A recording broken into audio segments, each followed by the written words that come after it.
I'm delighted to be doing some consulting work for our house, which is located in Montgomery County, Maryland, outside of Washington, D.C.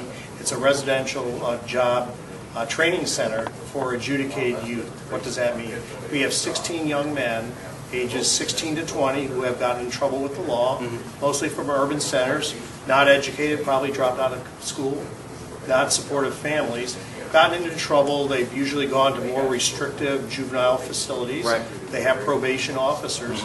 A wonderful gentleman, his name is Richard Bienvenu, everybody calls him Benny, founded this program 20 years ago. He's now also has been the executive director, and his model, his program, is to create an environment where throwaway young men can come for a year and learn carpentry skills during the day, an 8-hour day, very structured, and at night do classes, academic classes preparing for their GED to get their graduate high school diploma, do life skills programs so they understand how to function in an appropriate way in society, work together.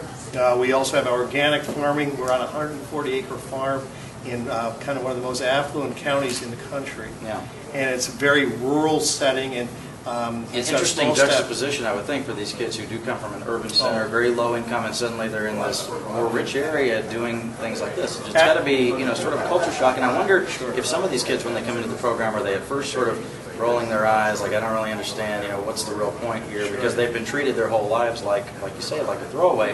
Now somebody's saying, we want to give you a chance.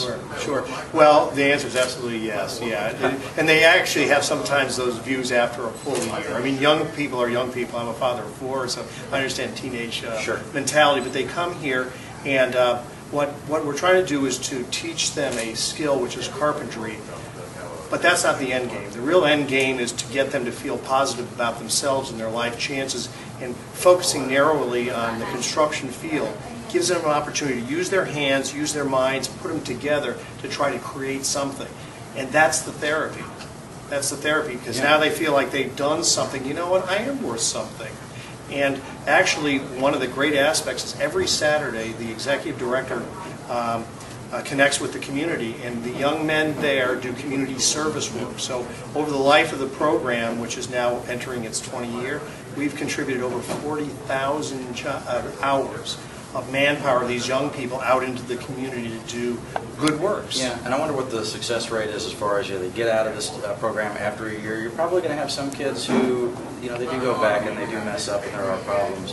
But what about the ones who go on and they have now been placed on a track where they can be successful? Sure. Well, a lot of our successes that we know about are anecdotal, because the nature of this population is many of them want to get out of the state system because it's still funded by the Department of Juvenile Services. So they go out. So it takes a little bit of a challenge to find out where they are.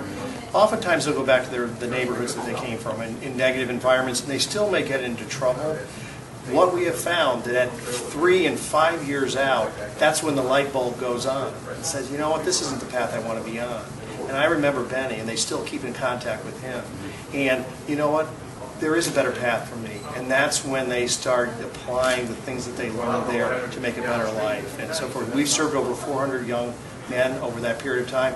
We're in the process of expanding from 16 to 24. We're building a new dormitory for these young men, and we think it's a model program in Maryland, and we'd like to see other communities across the country replicate it in some form or fashion. Well, thanks for visiting with us about it. It's my pleasure. Thank you so much. Good to see you, Scott. Sir.